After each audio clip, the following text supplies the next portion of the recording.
All right, we are live. Hi everyone, I'm really excited to interview Natalia Olszewska. She is co-founder of firm Impronta. Today we will be talking about her professional journey, projects, and research work. And I'm quite curious to know about the whole process and what were the things she like developed in her project work and how we can translate that research work into our design process. So thanks a lot, Natalia, for your time to do this. Thank you very much, Mayor, for invitation, and good morning, good afternoon to all the people who view us. I see. So my first question for you is like, out of all things you could do in life, why you chose neuroscience? Neuroscience applied to architecture. Yeah. That's a good question. Um, it was a long personal journey, and I must say I was interested in architecture as a teenager when I was in high school. So sometimes when I reflect on my professional journey, I realize that part of that were some interests, but part of that were also people who I was meeting during the journey. So from my architectural interest, I was kind of diverted by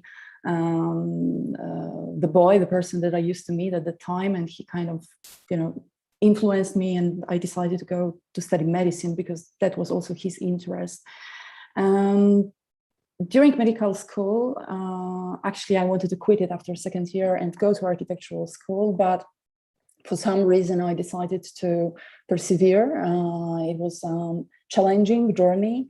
I was at the time already, again, interested in architecture, and I was surrounded by architects. One of my close friends at the time was an architect. So this presence of architecture has been always there.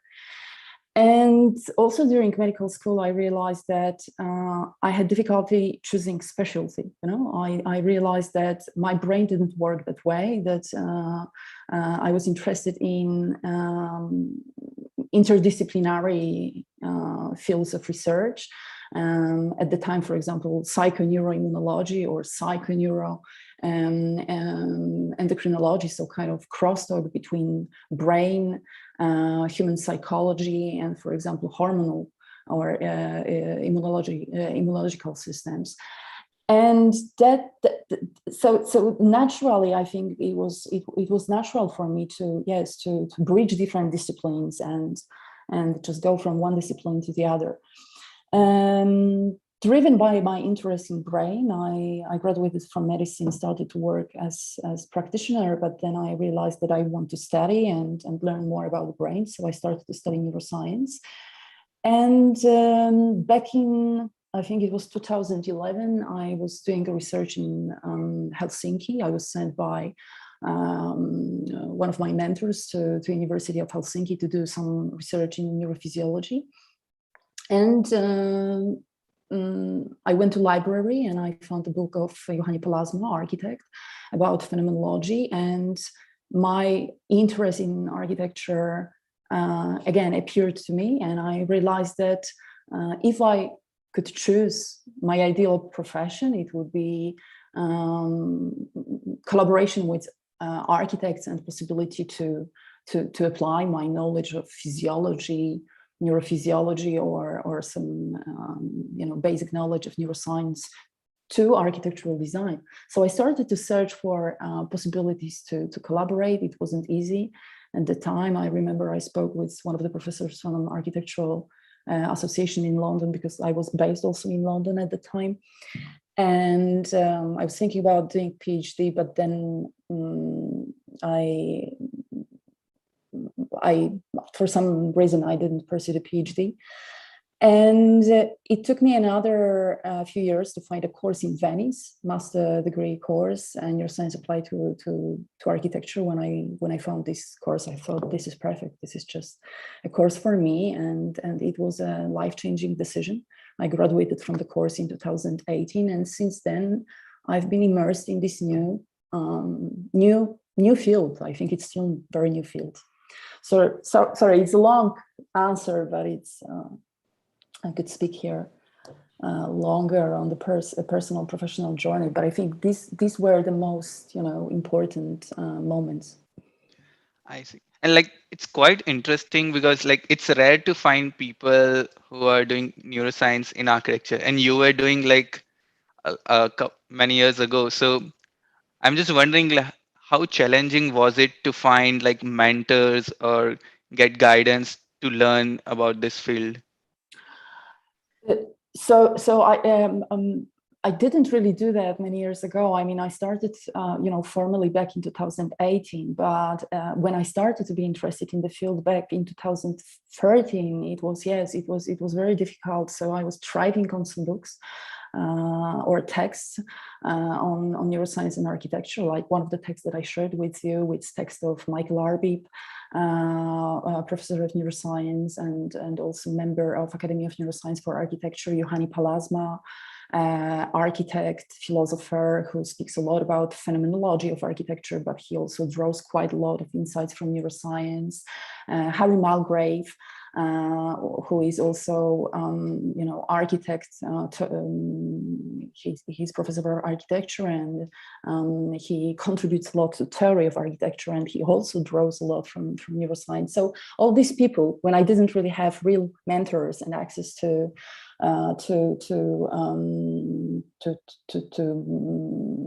practitioners or theoreticians in the field, were my mentors through the books, through the readings. And it was only later on in 2017 when I enrolled the course in Venice, when I met all these people live. And where I was also exposed to people from neuroscience already doing research in the field, or philosophers. So yeah, sometimes you meet your mentors through books, for example. I see. And can you share us the story of meeting your co-founder and like what motivated you to start your own firm? Absolutely. So to be honest with you, when I already enrolled the course in Venice, that was 2017. That was I was the first group of students. There were 7, 8 of us. And that was also an interesting story, because initially when I emailed organizers of the course, I was rejected because they told me that the course was only for architects. And then they emailed me a couple of months later saying that actually Davide Ruzon, organizer of the course, scientific director, emailed me saying that actually they changed idea. They want to create some sort of interdisciplinary group. So I was so happy. But the moment I realized that I would be admitted to this course, I was also kind of prepared for setting my own business, because I realized that it would be very difficult probably for me to find a job. The market doesn't really exist there. I mean, I heard about people already being in the field working for big architectural companies, but I thought, my colleagues, architects who graduate from this course in Venice, would still work as architects, and they would just incorporate insights from the course into their practice. But who would hire a medic with also background in neuroscience, in architectural company or something like that? So that was the moment when I started to think about opening my own, practice or consultancy or company. But then, weirdly enough, during the course, it was May 2018, closer to graduation, I met Itai Palti, the founder of the Center for Conscious Design. And Itai also at the time was starting his, sorry, I think there are some interruptions. So Itai at the time was opening his own architectural practice, and he came to Venice to give a lecture, and we started to speak and interact. And a few weeks later, he sent me an email saying, look, I'm opening my practice. Would you like to work with me? Would you like to consult projects from neuroscientific point of view, from the point of human experience? He used to call it Human Metrics Lab. I was delighted. I was so that was that was beginning of the journey and immersion into practice, and we would work together with Itai and Hume on some very interesting projects, and I'm really grateful for this experience also because he's very inspirational and very supportive, leader, and it was a great experience. But I come from a family of entrepreneurs, and I think it was just natural for me at a certain point also to decide that I would open my own business with my partner, who is also my partner in life, son of architect who knew construction and architectural process from very different from the very different side. He's more practice orientated, or at the time he was, and commercially orientated, and we just decided to open consultancy. So that's the beginning of the journey, but maybe later on I'll have a chance to speak more about what we do and how we do. I see. Thanks. Yeah, that's quite interesting. And maybe this might be a good time to like transition into like the small presentation of what's your journey and some of your projects work. Sure.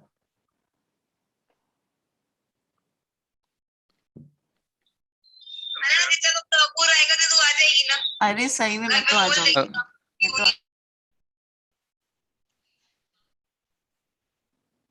नहीं आ रही थी मैं So can you see the screen? Yeah. You can see the presentation. Okay. So yes, I've put together some slides, and I prepared a short presentation. But as we spoke, I'm very much open to any interruptions or any questions or comments. I thought I would just share with you and also with the audience a few slides which shed light on the beginnings of the field and which direction it's going, maybe, as some people predict, and I'll show you some also examples of projects, and we can also talk about it. So the anecdote, the stories that I heard about say that the beginnings of neuroscience and architecture are somewhere in the 50s, back in the 50s of the last century, 20th century. And the inspirational figure for the field was Jonas Salk, American virologist and also scientific celebrity. He became a scientific celebrity a little bit later in his life when he developed a vaccine against polio. So the story says that Jonas Salk went to Assisi back in the 50s of the 20th century, and he spent there a few weeks working on of the vaccine. And he was so impressed by the beauty of the city and architecture of Assisi. And when he came back to his laboratory in Pittsburgh, the breakthrough in development of the vaccine happened. And he used to credit the architecture of Assisi for this breakthrough, from this scientific breakthrough. He said that it was the beauty, the contemplative architecture of Assisi that triggered some thought processes, intuitive processes in his brain, and led him to development of the vaccine. So many years later, when he was already scientific celebrity, he also hired Louis Kahn to create Salk Institute in California, United States, which became also very important institution for studies, research in neurobiology. And I read that a few years before the death of Salk in, I think it was the beginning of the 90s, he said to his fellow researchers that we need to study better the impact of architecture on human brain. We need to understand it better, and we should employ neuroscientific methods to understand better how architecture impacts the human brain. So this is another influential figure for the field, John Eberhard, architect. He was visionary, I heard, and also pioneering the field. And he was also the creator of or one of the founders of Academy of Neuroscience for Architecture, which is important institution for this field. And John Eberhard unfortunately passed last year, but he left quite a big heritage. And in one of the articles that I read, and everybody who wants to understand better the foundations of the field should search for articles published by John Eberhard. He was saying that if we expand the horizon for neuroscience, it would eventually result in new knowledge base for architecture, and it would give us a better understanding how we can support some cognitive activities, for example, in schools or in hospitals or in laboratories in different settings. He also used to think that designers would be consciously able to understand what today sometimes is just empathetic guess. And I read another article written by John Eberhard. He also thought that if neuroscience would be incorporated to architectural practice in the 21st century, it could enhance the reputation of architects, because they would be able to curate human well-being and human health thanks to insights from neuroscience. So neuroscience is a huge field. It's a multidisciplinary field, and it's been developing intensely in 20th century. We see a rapid development of cognitive neuroscience at the end of 20th century, also due to imagining tools like fMRI, functional magnetic resonance, or electroencephalogram. So tools which enable us looking into brain and understanding better brain function. But if we wanted to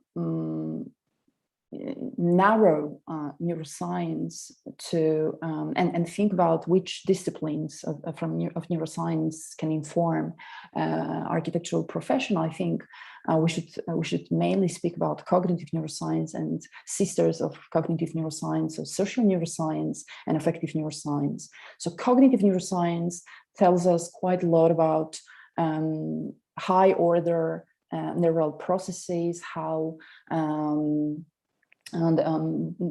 special attention on prefrontal cortex is in the field of neuroscience. It's about understanding, human reasoning, thought processes, and higher order functions, how neuroscientists call it. Social neuroscience is for some people subfield of cognitive neuroscience, which helps us to understand better the nature of social interactions. And affective neuroscience is the field that developed, so let's say that originally cognitive neuroscience didn't give a lot of attention to emotions. And at certain point, affective neuroscience emerged. I remember being a medical student and reading books of Ledoux, neuroscientist who did a lot of very important research on the nature of emotions and neuroscience of emotions and different pathway for emotional signaling in the brain. And if someone wants to understand better emotions, I think Ledoux is very good resource next to Panksepp and next to Damasio also. I think Damasio also speaks quite a lot about the role of emotions in human consciousness. So, sorry, any questions, or can I just carry on? I think it's pretty good. Yeah. Yeah. Okay. So, yes, sometimes when I'm talking about different avenues of research in the field of neuroscience applied to architecture. I cite Michael Arby, the professor in neuroscience, which I have already mentioned, and the member of Academy of Neuroscience for Architecture. And he speaks about three main areas of research. So basically, neuroscience applied to architecture enables us better understanding of user experience. And this is something I'm specifically interested in. How can we shift focus, from maybe not only shift focus, but apart from being focused on functional aspects and aesthetic aspects of the buildings, how can we also enhance experience of users of buildings?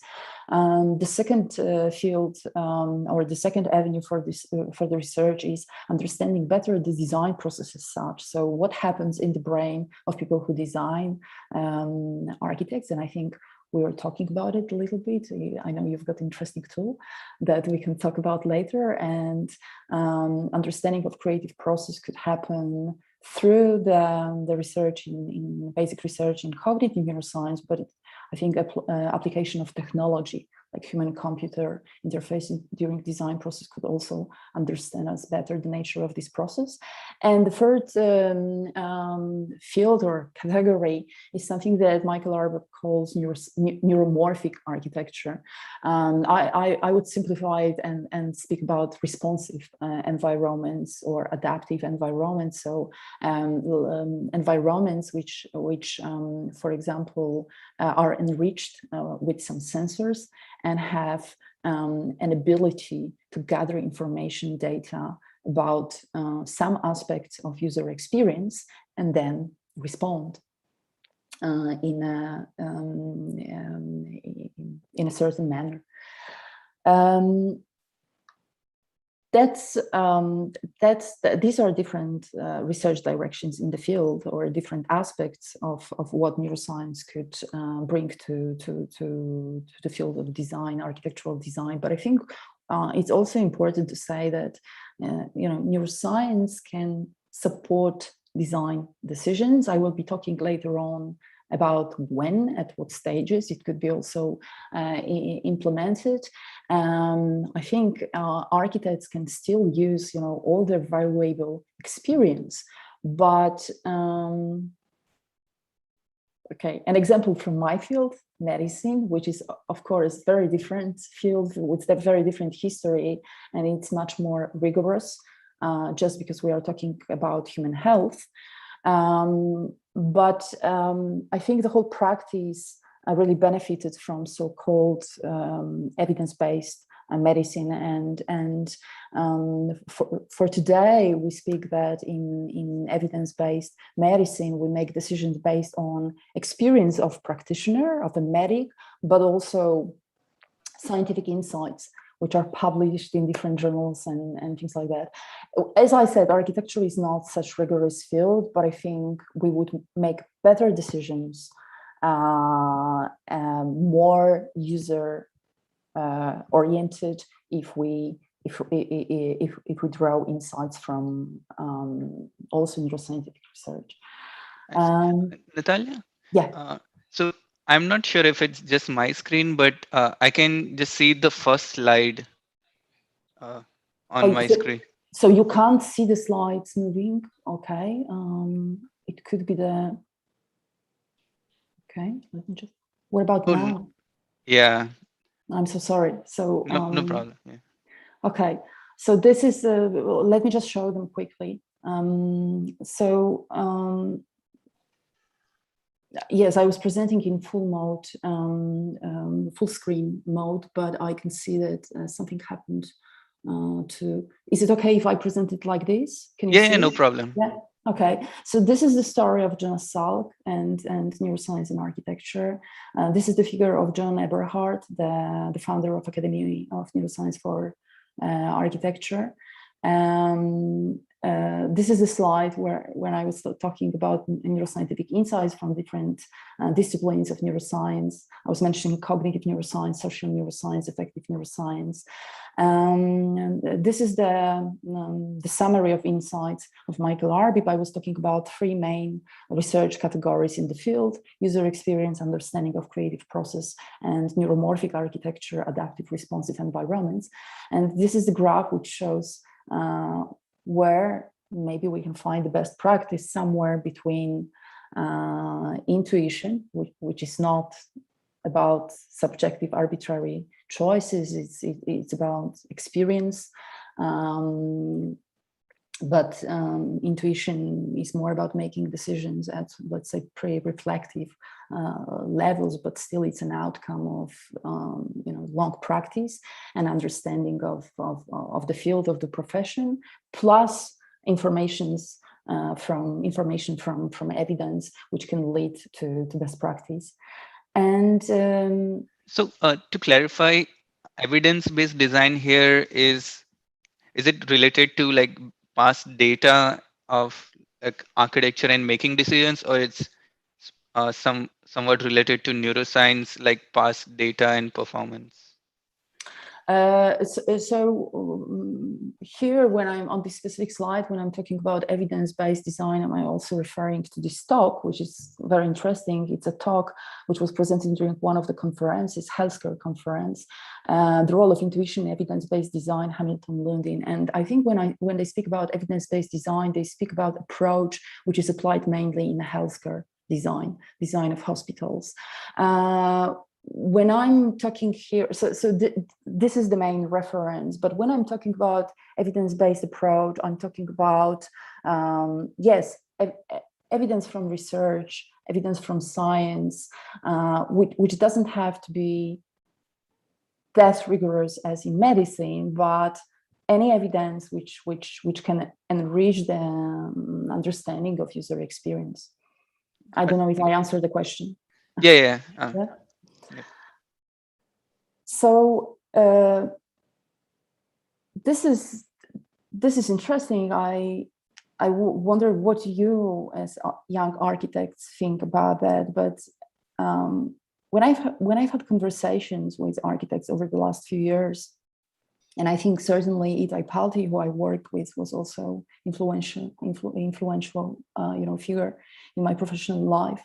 And when I asked him recently, what is the main skill he thinks for architects in the future, he said empathy. And I asked him why. He thinks that technology could basically make architects unemployed. I don't know what you think about that, Meyer. Do you think there's a risk that architects will be unemployed in future just because technology will be able to design on its own, or you've got different perspective on that? Like personally, I feel like with technology there are new roles. So for example, like there were mechanical machines and people were worried that like workers will be displaced from the factory, but there were a new kind of jobs which were created related to like operation maintenance of that machine. So I think the role will evolve. So it's my opinion. It will definitely evolve. There was also an interesting book by Suskind and Suskind, Daniel Suskind.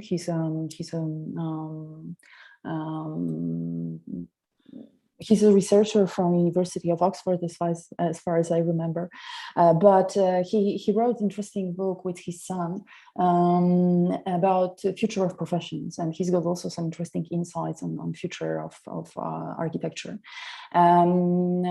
Anyway, Itai and some other architects that I spoke with think that yes, the role of empathy could be very important, and giving more importance to user experience. And some people think that this is also where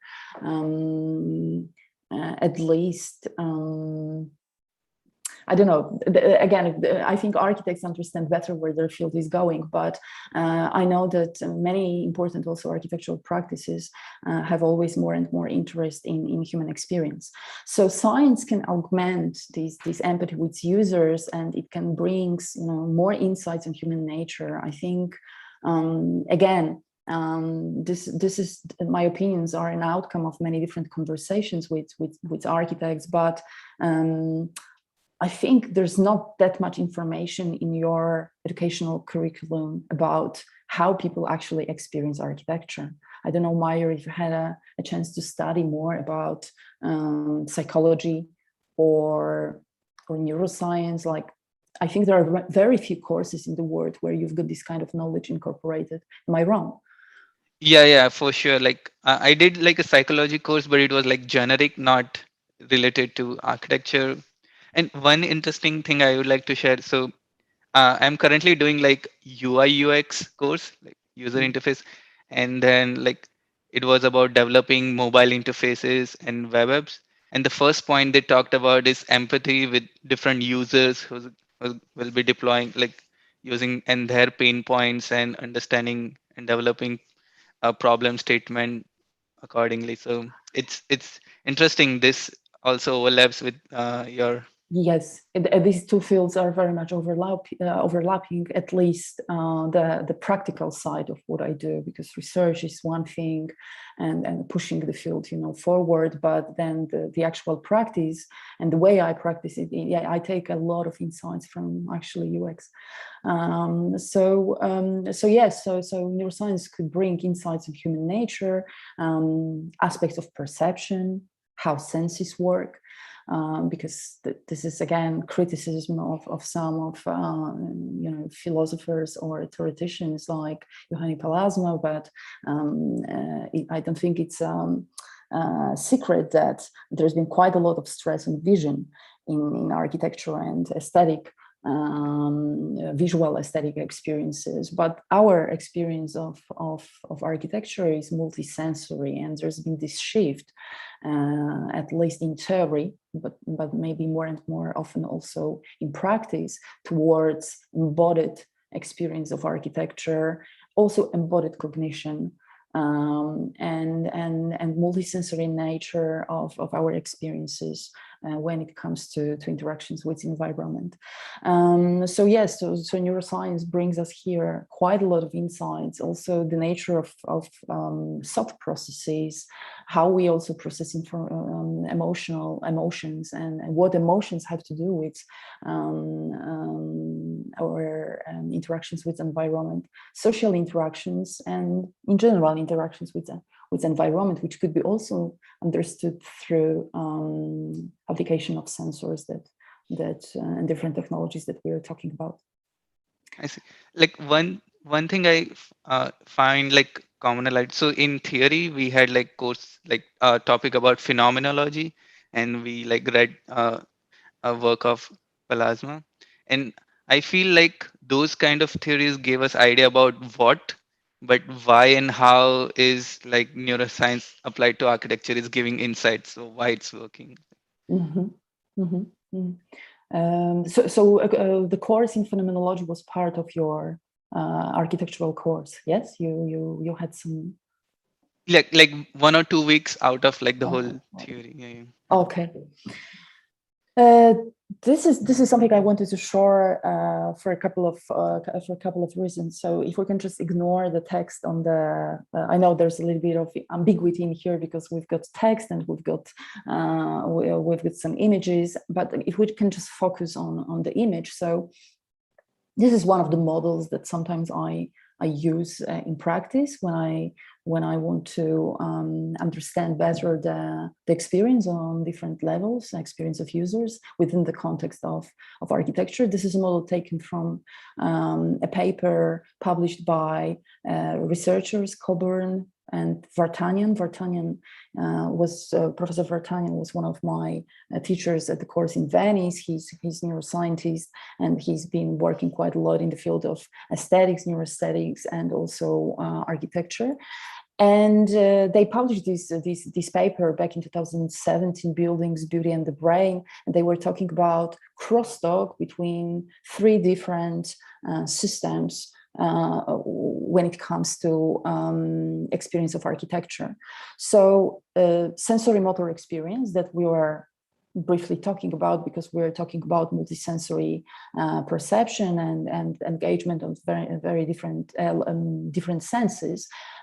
There's also this element of motor system, right? So muscles, skeleton, proprioception, movement. Then we've got knowledge, meaning, and so this cognitive, layer. It's much more individualized, because experience of architecture on that level could be linked to expertise.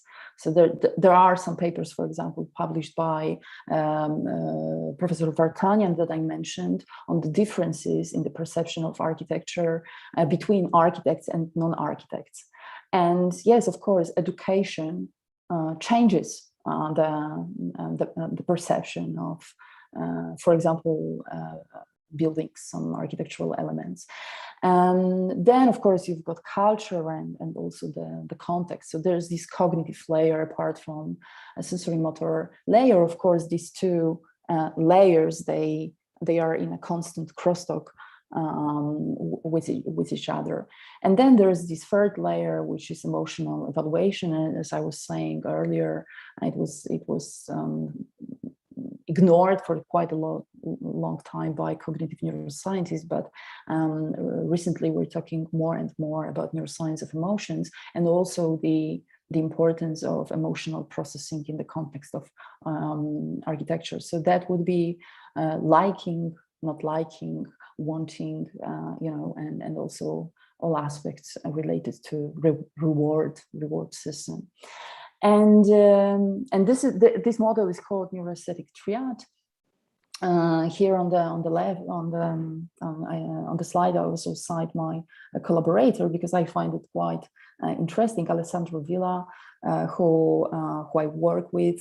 He's an architect, very much interested in materiality, but he's been looking for insights from neuroscience individually in his practice for quite a lot of time, reading, speaking also with neuroscientists. And I find it quite insightful that he published a paper back in 2013, and he was talking about exactly these 3 systems or elements, sensorial, emotional, and cognitive stimuli, that define the essence of many objects or buildings when it comes to our interactions with environment and objects and design artifacts.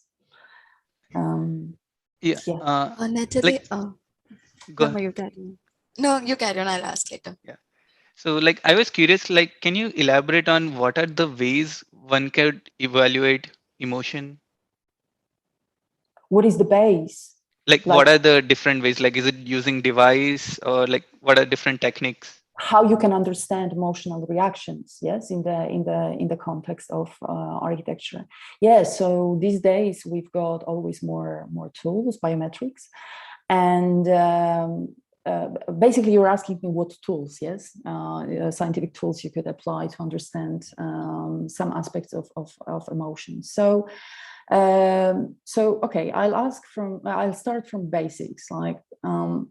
There are questionnaires, but of course, which assess, the strengths of emotional response, liking, disliking. And I know some researchers, cognitive psychologists, who also use questionnaires in their research. So this is on a very basic level. Of course, when it comes to assessment of emotions by people verbally, there's this reflective level influence. I don't know if okay, let's just simplify it. So people reflecting on their emotional experience might be actually very wrong about what they actually feel or have felt. And I'll speak in a moment also about very interesting exploration which was done during Milan Design Week a few years ago. And anyway, speaking about tools, you can use different kinds of wristbands which collect signal and give you information about heart rate variability. Heart rate variability gives you more information about the work of sympathetic and parasympathetic nervous system, so-called autonomic nervous system, which is peripheral nervous system. It's not central nervous system. It's more, these are more reactions registered at periphery of the nervous system, let's say. And basically, I think we all heard a little bit about fight and flight reaction, right? And sympathetic nervous system basically is responsible for that, so stress, arousal, whereas parasympathetic nervous system is responsible for rest and relaxation. So so wristbands give you more information about that, arousal versus relaxation, because they gather information about heart rate variability, but also skin perspiration. The other tool, I think this is a tool which has been very popular about some architects, also some practitioners in the field of neuroscience of architecture, is eye tracker. And I think the new generation of eye trackers can also not only chase the movements of your eyes, so-called saccades, but understanding what is pleasant, what is not pleasant, what is appealing, not appealing, where your gaze travels. But also, I think new generation of eye trackers gather information about the pupil size. So pupil size can tell you also quite a lot about a sympathetic versus parasympathetic reaction, but you can also correlate it with so-called cognitive load. And to a certain degree with different mental states, but it's always simplification.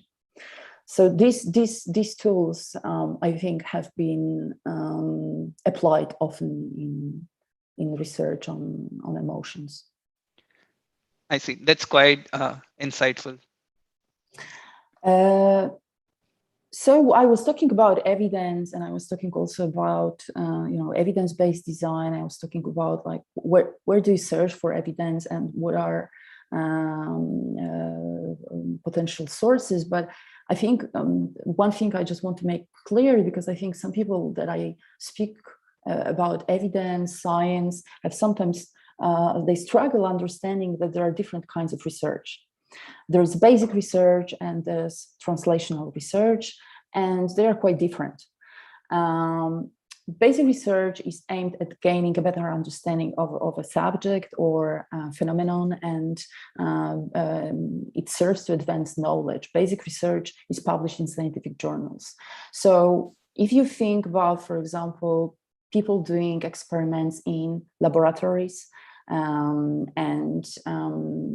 in controlled conditions, they just change some variables,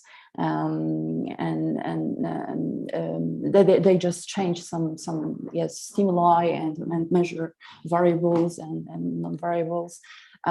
This is basically basic research. So, and it's quite rigorous, and the results of basic research are published in scientific journals.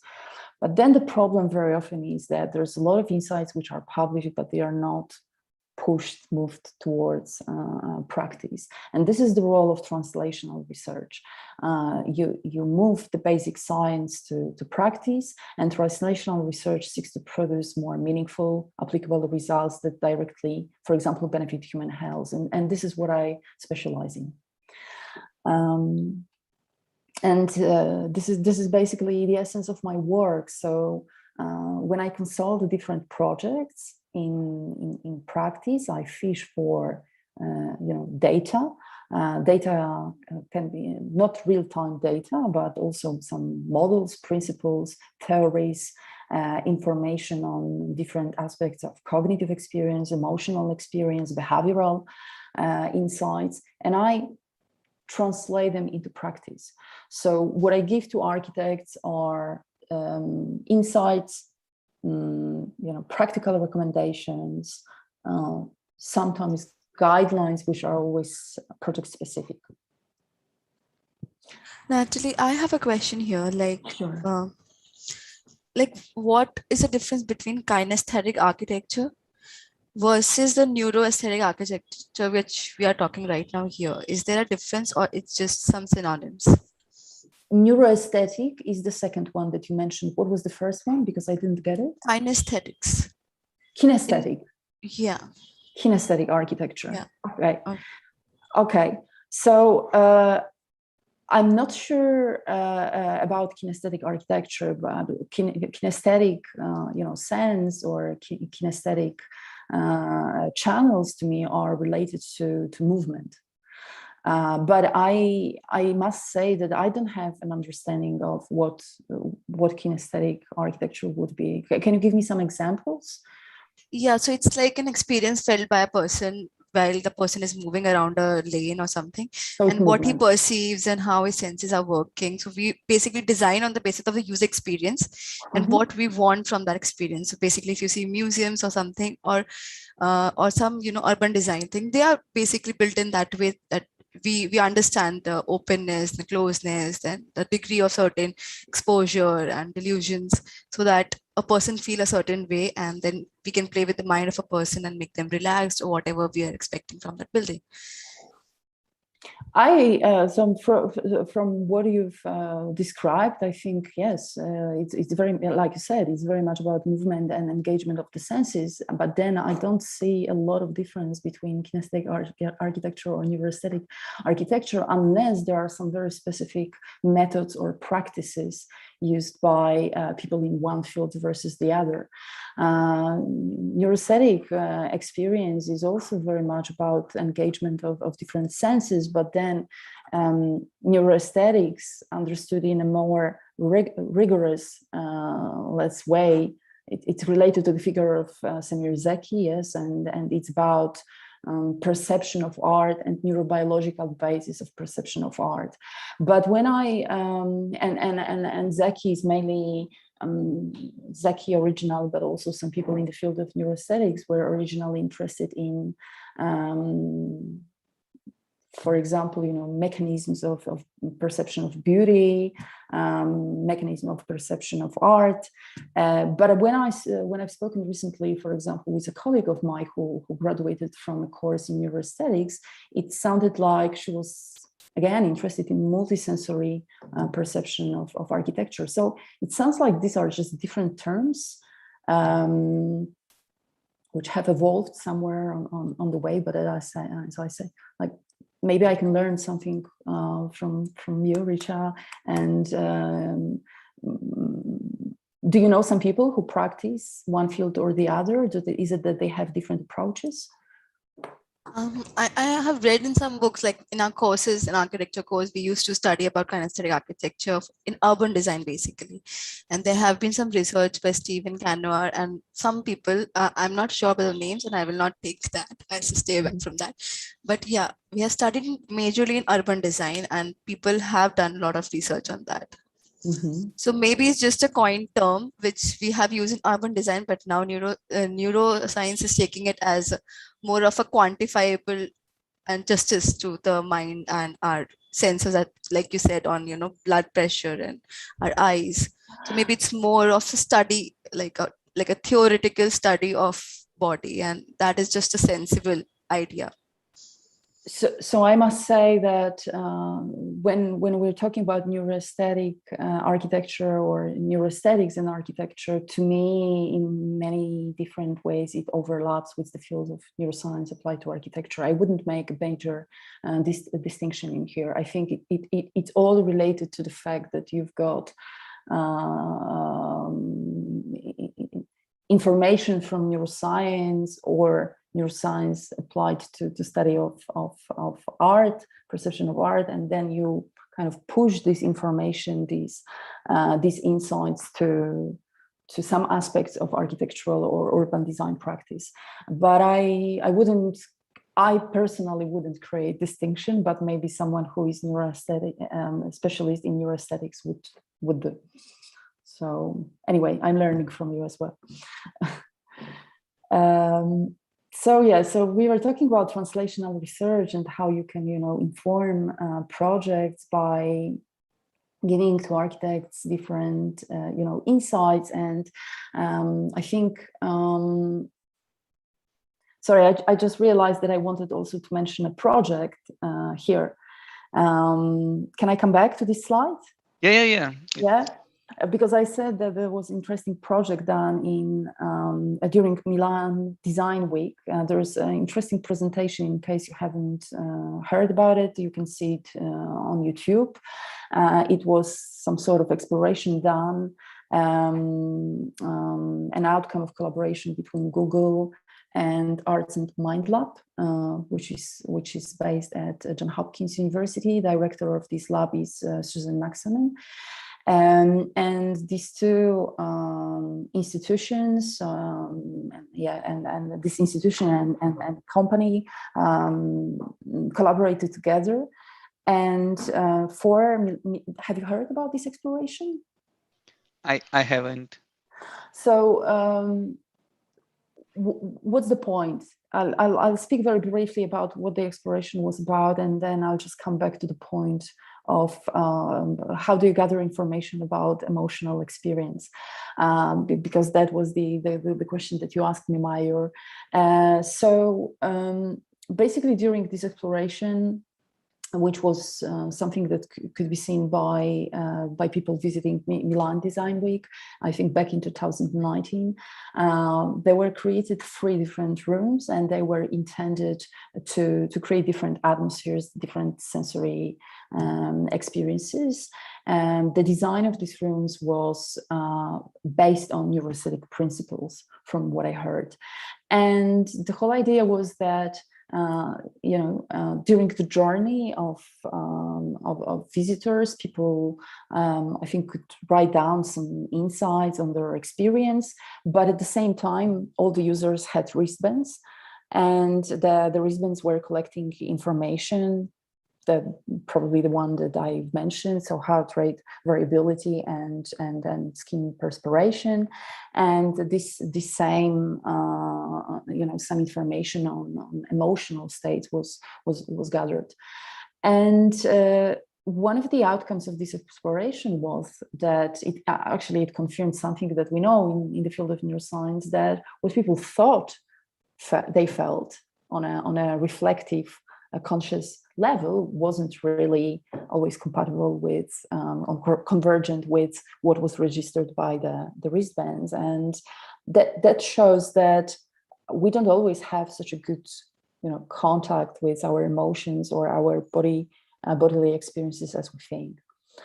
And technology and devices is sometimes much more accurate when it comes to understanding our emotional states. So here I started to speak about translational research, and also when I work with designers, architects, we deliver insights at early stages of design. So basically, it's interesting because a couple of weeks ago or last week I spoke with an architect, and a very insightful woman. I think you're going to interview her tomorrow or next week. And she was saying to me, if I can allow myself just saying what she said, everybody in architecture thinks that the conceptual phase or conceptual design is okay, and we are so bothered by the construction. But when it comes to design conceptual phase, like everybody pretends that they know everything.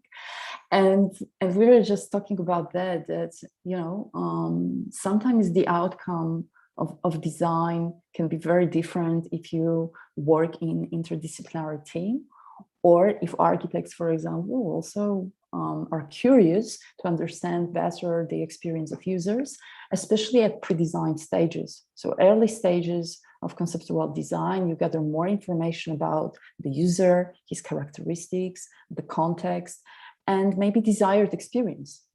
And this is pretty much when I enter the process with my insights, which I gather. But we also speak with users, we speak with designers, and we don't suppress creativity of architects. We just give them some insights, which again augment their empathy, which sometimes also open up their minds. Divergent, convergent thinking, and contribute somehow to this conceptual design phase. So these are examples of insights, but this is very simple also because I wanted to show it in a simplistic way. And of course, this kind of insights needs to be always contextualized, because you need also to see them maybe on the plan or on the example of the project. But this is just an example of translational research. For example, we were trying to understand here the experience of the user in the office space that we were designing from attentional point of view. So different types of attention or desired types of attention in different spaces. Of course, these different types of attention are task related. So depends, they are linked very much to different activities taking place in different parts of the studio. They are also linked with programming, experiential programming.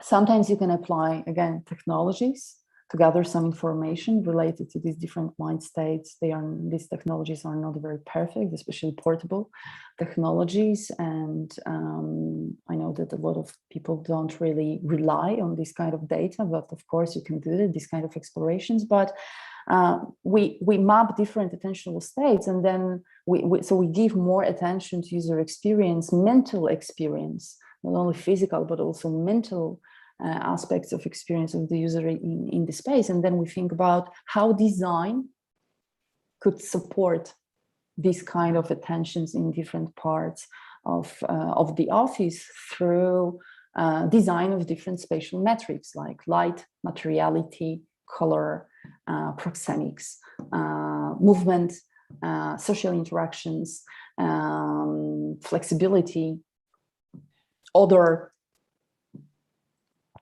Mm-hmm. This is also a very, very simple example of how you can also map user experience. Again, an example of translational research. So you want to understand, we are talking about this parasympathetic and sympathetic nervous stimulation. So you've got some spaces where you want people to be, well, you want people naturally would. These are two aspects. Like maybe in some spaces, people would benefit from being slightly more aroused, activated. For example, in the I'm thinking about spaces for collaboration with other people. I think it should be a good balance of rest and activation, arousal. In some spaces, certainly, for example, hospital patient rooms, you want people to rest, you want people to feel peaceful, you want to stimulate parasympathetic nervous system, right? That's again, these are some insights. Again, they are not contextualized here. I couldn't show all details of the projects, but we were thinking about how activation of the user would be changing in different areas of the office, depending again on activities and tasks.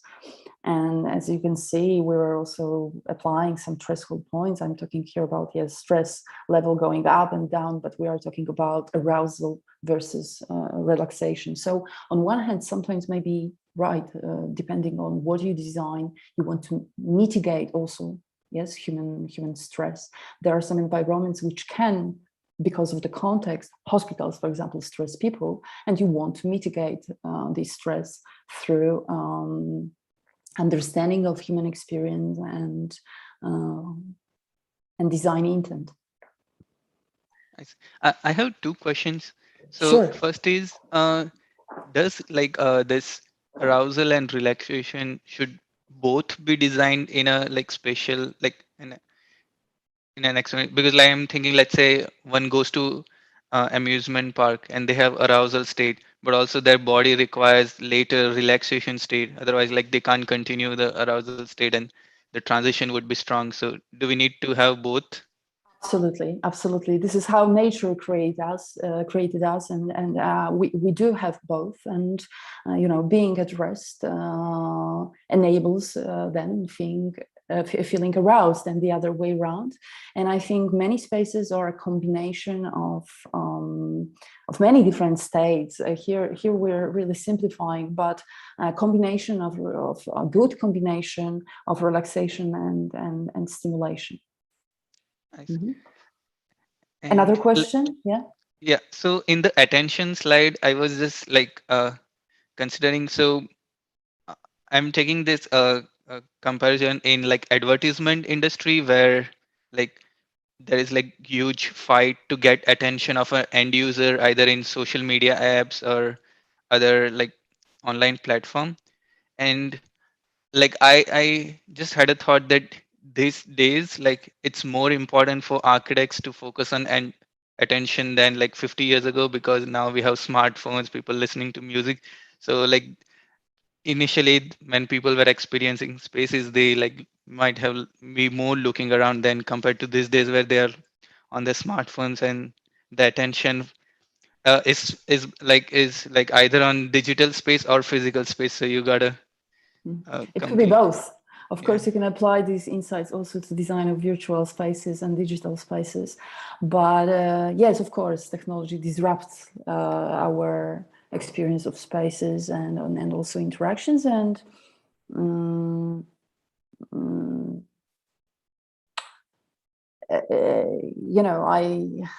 I wanted to say that maybe sometimes as you could also nudge people to through design of a certain space environment to get rid of technology for 15-20 minutes and have their attention restored, right? So of course it's not easy, but I think architects have always ways of also subtle ways of nudging people. I remember also speaking with yes, many different architects about design of Florence, so Renaissance architecture, some experience of Italian cities, and how materiality or the context of the street or some signage or landmarks would nudge the person to go one direction or the other. I was also talking about some more recent projects. Carlo Scarpa, very famous Italian architect, how in one of his projects, Palazzo Vecchio in Verona, also nudged the person to go from one place to the other through the employment of light and artistic elements and things like that. So I think you've got many different tools to affect human attention and attract attention or restore it. Yeah. I see. So like this might be my personal bias. So many times like when I go through corridor, it's very static and sometimes it gets boring. So in order to restore attention in those kind of spaces, like I think like sometimes dynamic element like TV screen or advertisement captures my eye more than just Mm. like a static. So like what are the ways like one could play around, like some examples? So some examples. So you could try to restore people attention by mimicking natural environments in these transition spaces in these corridors. Right here we are talking about. If we wanted, for example, to mention one of neuroscientific or psychological and now also neuroscientific theories that architects, I think, could read more about, it's definitely attention restoration theory. I remember also listening to a lecture mentioning attention restoration theory at Academy of Neuroscience for Architecture conference a few years ago. Originally, it was psychological theory, but I know that over the last few years, there's been more and more neuroscientific research also into this theory, because people want to understand if it's valid and what is the neuroscience, what are the brain mechanisms behind this theory, how come does it happen, how natural environments affect human attention. So yes, it looks like natural environments or environments which mimic nature have this ability to or give this potential to users to restore their attention. So this is a very general response. I see. Yeah, and like I found like your paper on that topic quite insightful. So Thank you. one thing which always like made me curious is sometimes you have like machine art which is abstract and you get like sense of peace or transcendence even if it's not nature. Again, Yeah, so like I'm so sorry, for example like using nature we could like yeah, restore attention and yeah, like sometimes when we are out in nature we feel like a sense of peace. yes. Yeah, but there are also like moments where one like sees and like machine created art or like something which is not nature and also like feel a sense of peace. Oh yes. As I said, we are not only talking about. So initially, when Kaplan created, the basis for his theory, he was talking about natural environment and nature. But then, quite a lot of research has been done on attention restoration theory, and people find out that it's not only about naturally created natural environments, but also this can be, different artifacts, nature-like artifacts in environment, or like you said, machine-created art. So, but there's something about natural environments or elements of nature indoors that captures our attention in so-called bottom-up way, stimulates our senses, and helps us to restore attention. That's for sure. Got it. Here, I want to make a point like when we talk about hormones like oxytocin or dopamine, they keep us happy or something like that. So, in the translational research, do we talk about that and calculate something related to hormones or the level of the hormone, something like that? No, I've never done it, but I've heard about like basic research. I've heard about some architects who were, I don't remember the name of this researcher, but I can find it and I can also share it, and maybe you can later share it also with people who are interested. And a few years ago, I attended a conference organized in London. It was about neuroscience data and senses, and I remember that one of the presenters was talking about his research, corridors, navigation, wayfinding, and, for example, cortisol, so the level of stress. So what's the relation between design of different corridors and how design of corridors and wayfinding can affect also the stress levels of users. And I remember that he was measuring the level of cortisol in saliva. So this is also a method to assess, and I don't think it's very expensive. When it comes to measurement of oxytocin, I heard about some experiments done by, I think, Zach, and also Charles Montgomery in a book, Happy City, speaks about these experiments. And Zach was measuring, I think, oxytocin level in different urban settings or design settings. But I remember reading about these articles a few years ago, but I don't remember details now. But there is research and there are people who measure such things. It's more a domain of basic research, though. So this, research which is done in more conditioned circumstances and controlled circumstances, and then yes, published in. I don't do things like that, but maybe one day I'm open to exploration. I see. I have a question on that. Like sometimes, like I am starting experimenting with the neurotech device. Like one question I get is like not many people are comfortable wearing this device and working in a space, and so like how do you like get good appropriate data of your test group, but also have them wear devices and How to do that? yeah.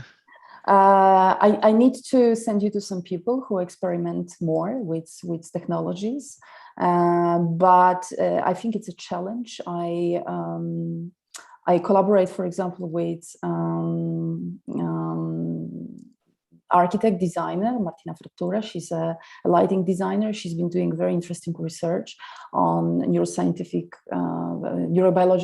biological mechanisms of light perception, and also its relation to beauty and restoration, attention restoration that we are talking about it today. And I know she's been using EEG, and she's been doing a lot of effort to she's been doing a lot of effort in order to create conditions as natural, as spontaneous as possible. And so maybe I'll connect you with Martina, and maybe she can give you some insights on how to use technologies and create a good quality, gather good quality data from research groups. I've got a few minutes left, so Oh yeah. I don't know if I can just show you the next slides, maybe. So we were talking about like practical aspects of what I do, and I was mentioning that sometimes create some recommendations for architects. This is an example of consultation that we've given to Architectural Studio Workplace. It's a studio from Poland, my country of my origin, and basically they came to us with design concept that was already a little bit late, and they that's the render that you can see. I had to cover the logo of the company that the consultation, the customer that asked for design of the showroom. But yes, architects came to us and they said, well, could you improve somehow this render? Like, how would you improve it? Could you consult on human experience in this place?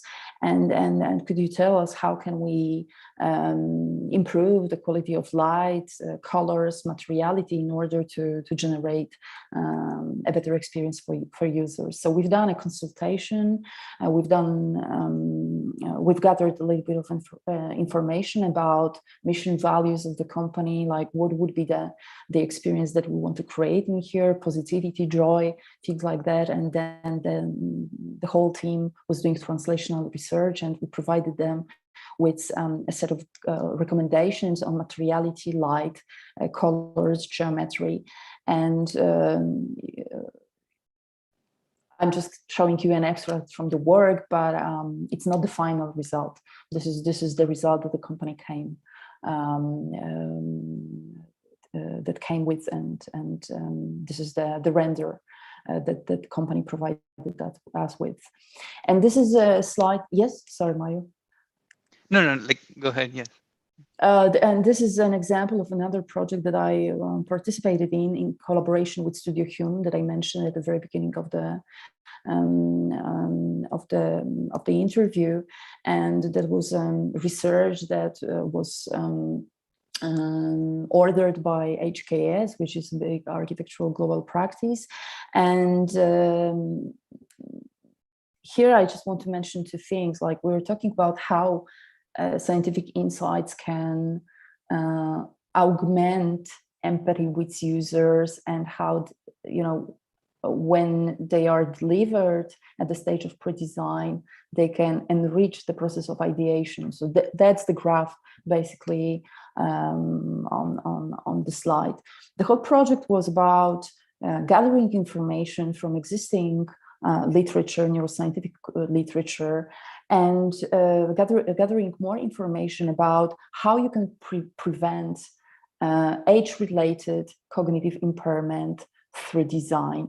Initially, we were looking for insights on the role of creativity and employment of different creative strategies into design as a way of preventing mild cognitive impairment. But as we didn't find a lot of insights on creativity and prevention of cognitive impairment, we focused on in general environments that foster creativity, promote positive feelings, and have this ability to reduce stress, because through the research we understood that these were some of the factors, some of the elements of design mitigating consequences of mild impairment. And it was an interesting project because as a result, the report was created, and then the company, together with Hume, HKS and Hume, they created together a workbook for architects, some educational materials. And the whole idea was that, architects, designers would learn more about insights from neuroscience, how they could inform their design, also in the future, especially in the context of design of spaces for vulnerable adults, populations which might suffer from age-related cognitive impairment. I don't know if it makes sense.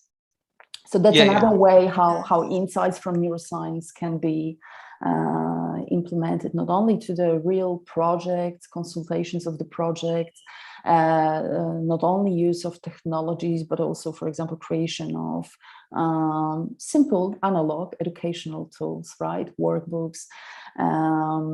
But yes, this field certainly goes towards systems approach, and I think there will be a lot happening in the next few years in the context of adaptive environments, responsive environments also, and different technologies applied in the buildings to understand better the experience of users. So that's the end of my presentation. I'll just stop sharing, but we can still chat for a few minutes if you wish. Yeah, I must say, like, it was very inspiring presentation, and like I'm excited. There are like a lot of opportunities for neuroscience development in design, and this gives like a good like examples of how one could develop. So I know we are short on time, so I'll ask two questions. So first is, can you share like some courses you did in your like at Venice, and what are some resources you recommend for people who are getting started and want to learn about neuroscience applications in architecture? Absolutely. So yes, there's a course organized by a university. It's called UAV, IUAV. It's one of the first architectural schools in Italy, and since 2017 they've been organizing a master's degree course in neuroscience applied to architecture. So this is the course I graduated from, and as I said, it was life-changing event, and it made me work in this new field. It helped me to find myself as a professional in this new field. There are also some courses organized, I think, by New School of Design in San Diego, and I think I heard about one more school in Texas, architectural school or university, but I need double check this information, which also applies some insights from neuroscience. But I know also there's been a new initiative of Academy of Neuroscience for Architecture. Since the last year, I think they are doing always more and more work to spread the word, the message, and I think there are also some courses organized by university in Denmark, in Aalborg, where people do this kind of research. And yes, basically there are more and more educational resources, some online platforms. I think if you Google neuroscience for architecture, YouTube courses, platforms, you should be find some recordings of conversations with some influential people in the field. I was mentioning Academy of Neuroscience for Architecture. It's a good source, it's a credible source, and you can sign up to their newsletter. They also send regular information about some books, publications. Apart from some thinkers that we are talking about, new book of Michael Arby about brain and building. I don't remember the exact title now, but I think he's just published that. He's got also some article papers, which you can find online, I'm sure.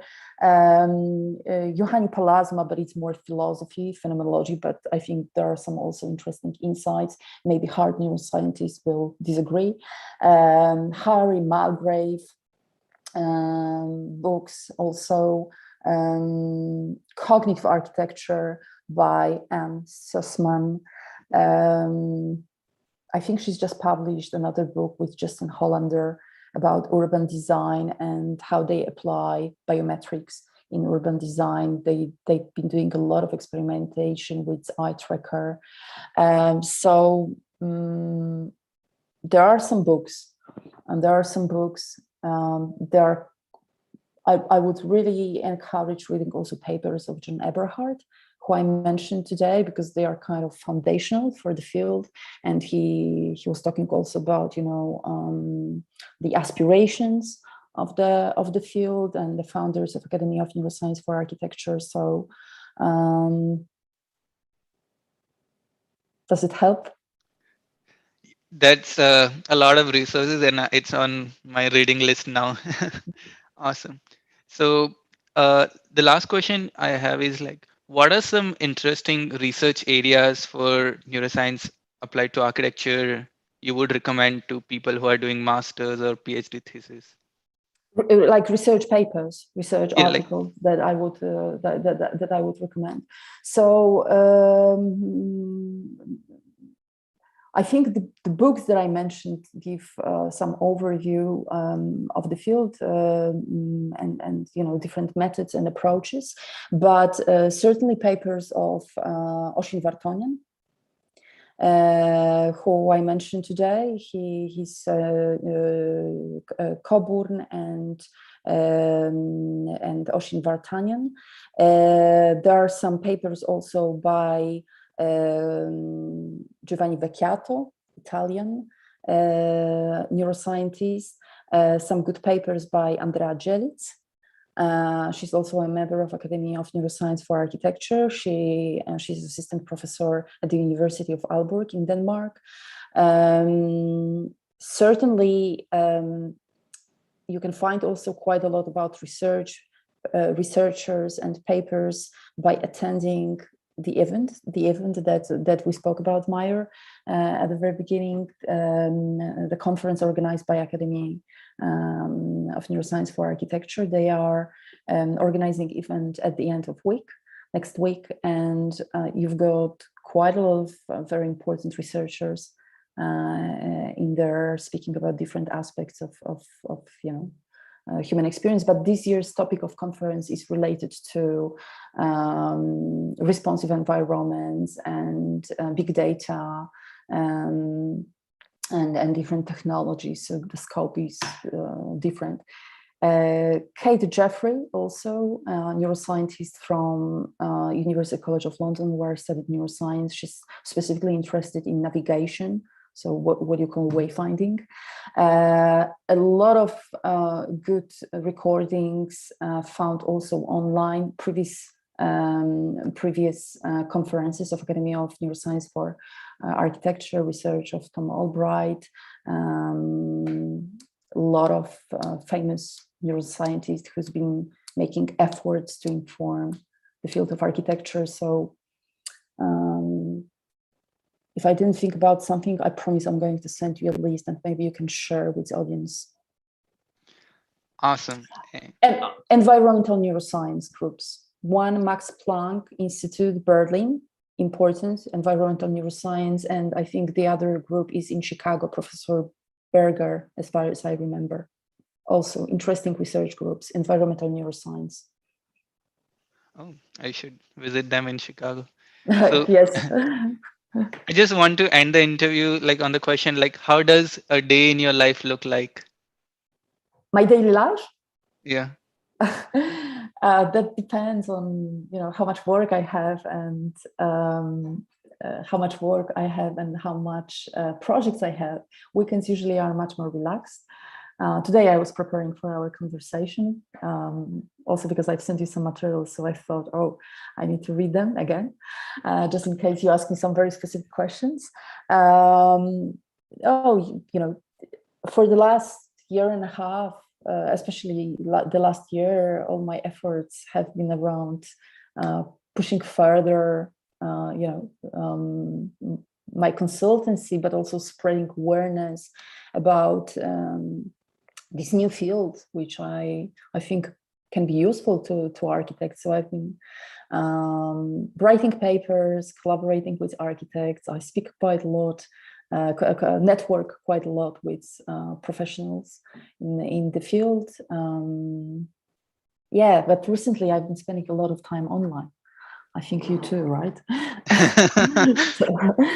so that's apart from that, I love spending time outdoors. Here in North Italy, we've got beautiful places, beautiful views. We live close to lakes and mountains. So when I want to restore, when I want to, have some rest, usually I'm in the mountains or somewhere next to the lake or in nature. So I being see. in So that's where neuroscience, you restore your attention. This is exactly when I restore my attention, not only in theory, but also in practice. Yeah. so being in neuroscience, are you a morning person or an evening person, like night person?